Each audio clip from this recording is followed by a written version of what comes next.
श्रीमान् वेंकटनाथार्यः कवितार्के केसरी वेदान्ताचार्यवर्यो मे सन्निधत्तां सदा हृदि सन्तः श्रीरङ्गपृथ्वीशरणत्राणशेखराः जयन्ति भुवनत्राणपदपङ्कजरेणवः शृङ्गारपत्रिका सन्तसमो भूमा मुकुन्दन् शौरेः शृङ्गारचेष्टानाम् शौरेः शृङ्गारचेष्टानां प्रसूतिं पादुकां भजे प्रसूतिं पादुकां भजे यामेष भुङ्क्ते यामेष भुङ्क्ते शुद्धान्तात् श्रद्धान्तात् पूर्वं पश्चादपि प्रभुः पूर्वं पश्चादपि प्रभुः गोदागिरिजा प्रणत त्रिदशेन्द्र मौलिमाला मकरन्दार्द्र परागपङ्किलेन अनुलिम्पति पादुके स्वयं त्वाम् अनुरूपेण पदेन रङ्गनाथः देवकी गाరు अवदात हिमांशुकानुषक्तम् पदरक्षे त्वयि रङ्गिणः कदाचित् किमपि स्थितम् अद्वितीयमाल्यम् विरलावस्थितमौक्तिकम् स्मरामि त्रम् असहाय गृहीतरङ्गनाथम्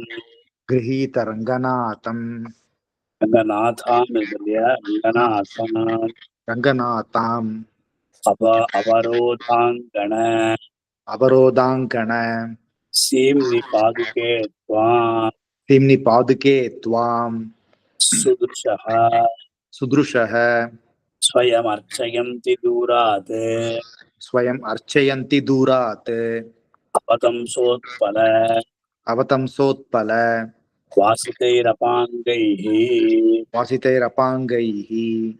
कलामालिनी निर्विश्यमानमपि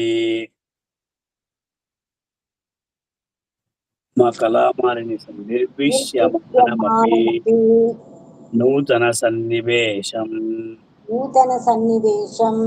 कैवल्यकल्पित विभूषणकायकान्तिम् कालेषु निर्विशसि रङ्गयुवानमेका शृङ्गारनित्यरसिकम् मणिपादरक्षे मुरळीकृष्ण गाరు निद्रायितस्य कमितुः मणिपादुके त्वम् पर्यङ्किका परिसरम् प्रतिपद्यमाना श्वासानिलप्रचलितेन भजस्य भीक्ष्णम् नाभीसरोजरजसा नवमङ्गरागम् शयितवती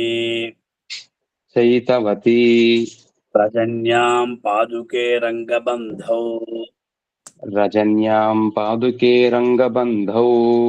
चरणकमलपार्श्वे చరణకమలపార్శ్వే సాదరం వర్తసే త్వం సాదరం వర్తసే త్వం అణిపతి శకనీయాత్ హణిపతి శయనీయాత్ ఉచ్చితస్య ప్రభాతే ఉత్థితస్య ప్రభాతే ప్రథమ నయనపాతం ప్రథమ నయనపాతం పావనం ప్రాప్తు కామా.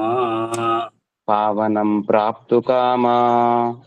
దేవకి గారు చెప్పండి. చరణ కమల సంగాత్ చరణ కమల సంగాత్ రంగనాథస్య నిత్యం ప్రణాధస్య నిత్యం నిగమ పరిమళం త్వం రమ పరిమళం త్వం పాదుకే నిర్వమంతి అతుకే నిర్వమంతి నియతమతిశయానా యతమతిశయానా వర్తసే సావరోధం తసే సావరోధం హృదయమధివసంతి త్రయమధివసంతి మాలికాం వైజయంతి.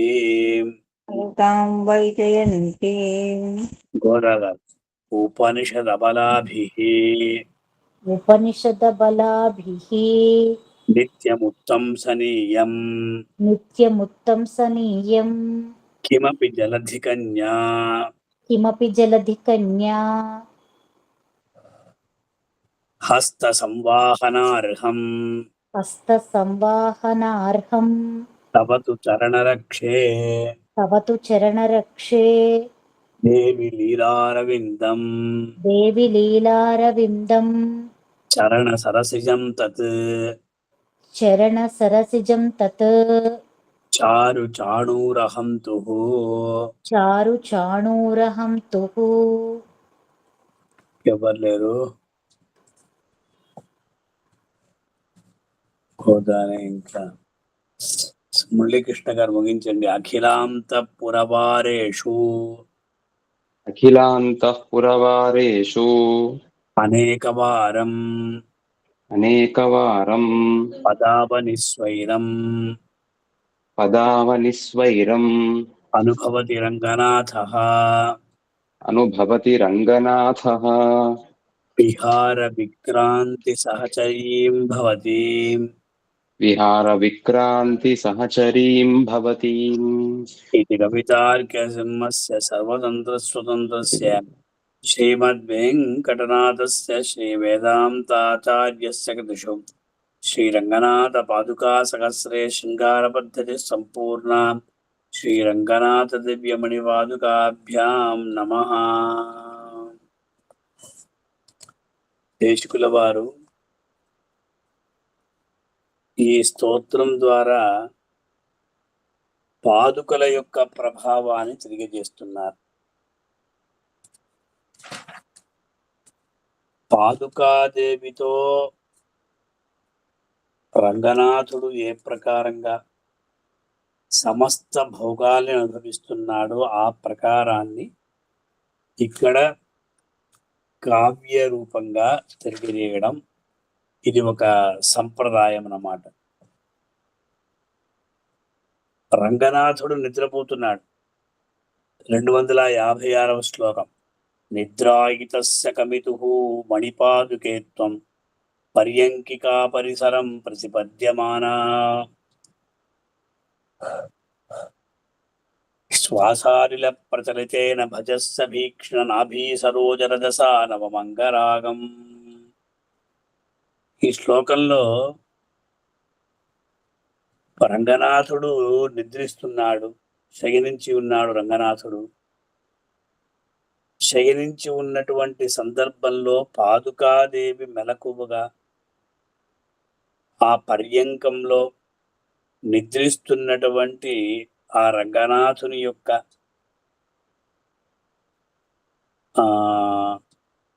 శ్వాస అంటే ముఖ శ్వాస ఏవైతే ఉందో అంతటినీ కూడా ఆవిడ అనుభవిస్తూ ఉందట. అది ఇక్కడ ముఖ్యంగా తెలియజేస్తున్నారు. అంటే రంగపతి నిద్రిస్తున్నా కూడా పాదుకా యొక్క భోగం అనేది ప్రశంసితమన్నారు. దేశికుల వారు గోదాస్తుతిలో నిద్రాడునాపి నియతం నిహితః కటాక్షాః, నిద్రలో కూడా స్వామివారి యొక్క కడగంటి చూపులు దక్షిణ దిక్కున ఉన్నటువంటి గోదా నాయిక పైననే కుదురుకున్నాయట. అద్భుతమైనటువంటి వర్ణన ఇది. రంగనాథర్ శయனிச்சுண்டிருக்கார். பாதுகாதேவி முழிச்சுட்டே இருக்காளாம். அந்த பாதுகாதேவி ரங்கநாதனுடைய ஆச்சரியமாயிருக்கக்கூடிய அந்த சயனத்துல அவ பக்கத்திலே இருந்துட்டு இருக்காராம்.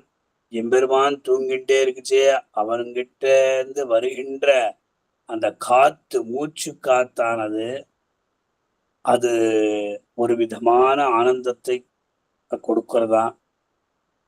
கோதாஸ்துதில நித்ராடுனாபி நியதம் நிகிதா கட்டாட்சாக என்று தூங்கும் போது எம்பெருமானான ரங்கநாதன் தட்சிண திக்கில் இருக்கின்ற அந்த ஸ்ரீவில்லிபுத்தூர்ல இருக்கின்ற ஆண்டாள் கோதாதேவியை பார்த்துட்டே இருக்காராம். தூங்கிந்தாலும் அவருடைய அந்த கட்டாட்சங்கரானது கோதாதேவியை நோக்கி இருந்ததாக சொல்றார். இந்த ஸ்லோகத்துல என்ன இந்த சிருங்கார பத்தியத்துல தேசிகன் காவிய சாஸ்திரத்துல இருக்கக்கூடிய அஷ்டவித சிருங்கார நாயகிகளை பத்தி சொல்றார். ஒருத்தரும் ஒரு மாதிரி இருக்கான்னு சொல்லி இங்க காண்பிக்கிறார். அடுத்த ஸ்லோகம் சகிதவதி ரஜன்யாம் பாதுகே ரங்கபந்தோ 257வது ஸ்லோகம். பாதுகனுடைய பாதிவிரத்தியம். பாதிவிரத்தியம் அப்படின்னா மனசால புருஷன் நினைக்கவே மாட்டான். அப்படி இந்த பாதுகனுடைய பாதிவிரத்தியத்தை ரொம்ப அழகாக சுவாமி தேசிகன் 257வது ஸ்லோகத்துல சொல்ற. ராத்திரி ரங்கநாதன் சயனிச்சுருக்கான். காலங்கார்த்தால அந்த சேஷ பரியங்கத்திலேருந்து அவன் எழுந்துக்குச்சே பாதுகைய பார்க்கணும். அதனால பாதுகாதேவி எம்பெருமானுடைய திருவடி வாடங்கள்ல அப்படியே இருந்துட்டு இருக்கான். இது லோகத்துல எப்படி இருக்கும்னா, பணக்காரால என்ன பண்றா, எல்லா இடத்துலயும் அவளுக்கு செருப்பு இருக்கும். நாம் வெளியில போச்சே செருப்பு போட்டு போறோம், உள்ள வச்சே அதை விட்டுடுறோம். ஆனா இந்த காலத்துல ரொம்ப ஃபேஷன் ஆயிடுச்சு. பல பேர் ஒவ்வொரு இடத்துக்கும் ஒவ்வொரு செருப்பு. யாரையோ கேட்கச்சு, இது கிச்சனுக்கு மாத்திரம், தளிப்பண்டுள்ளுக்கு மாத்திரம் இந்த செருப்பு அப்படின்வா. அதே மாதிரி லெட்ரின் போச்சே அது ஒரு செருப்பு, வாசல்ல வச்சே ஒரு செருப்பு. அது மாதிரி நிறைய இங்க பாதுகைய பக்கத்துல விட்டுட்டு அவெல்லாம் படுத்துக்கிறா. காலங்கார்த்தால எழுந்துடும் பொழுது அதை எழுந்துக்குச்சே, முதல்ல அதை பார்த்தா ரொம்ப சுபமா. அந்த மாதிரி இந்த ஸ்லோகத்துல சுவாமி தேசிகன் எப்படி ரங்கநாதன் அப்படியே படுத்துட்டு இருக்கார். அவருடைய திருஷ்டியானது பாதங்கள் பக்கத்துல இருக்கின்ற பாதுகைகளை நோக்கிதான் இருக்கின்றது. கோதையும் அங்கன் இரண்டங்கொண்டு எங்கள் மேல் நோக்குதியல் அப்படின்னு நான் சொன்னான்.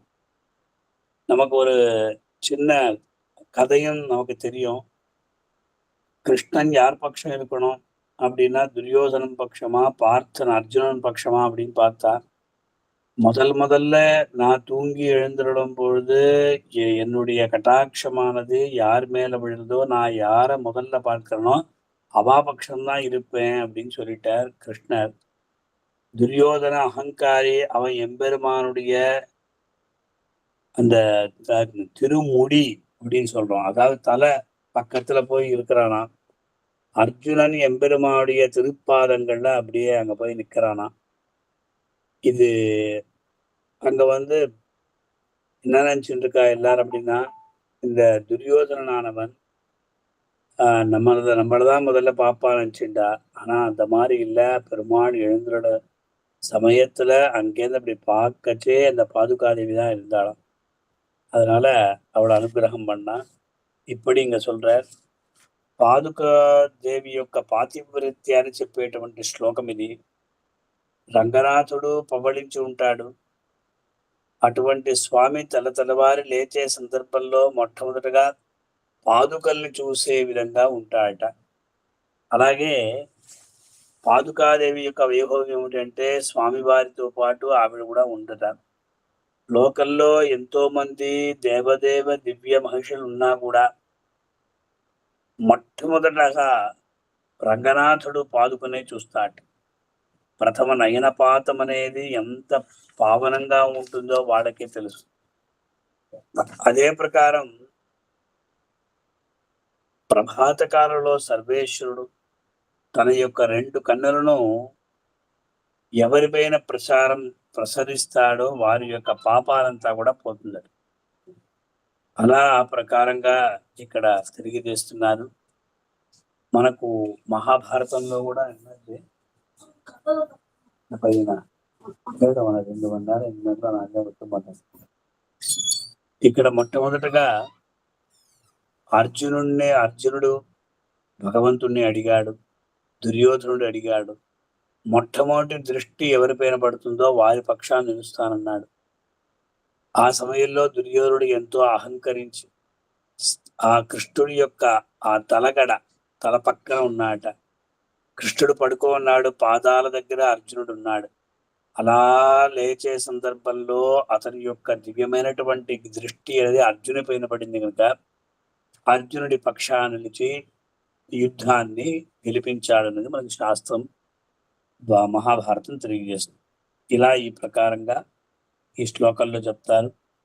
అలాగే 258 శ్లోకంలో చరణ కమల సంగాత్ రంగనాథస్య నిత్యం.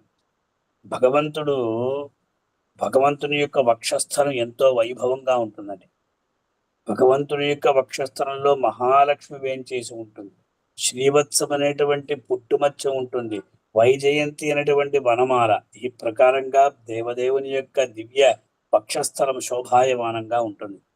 కానీ వైజయంతి కన్నా కూడా పాదుకాదేవి ఉత్కృష్టంగా ఉన్నది అని ఈ శ్లోకంలో తెలియజేస్తున్నారు.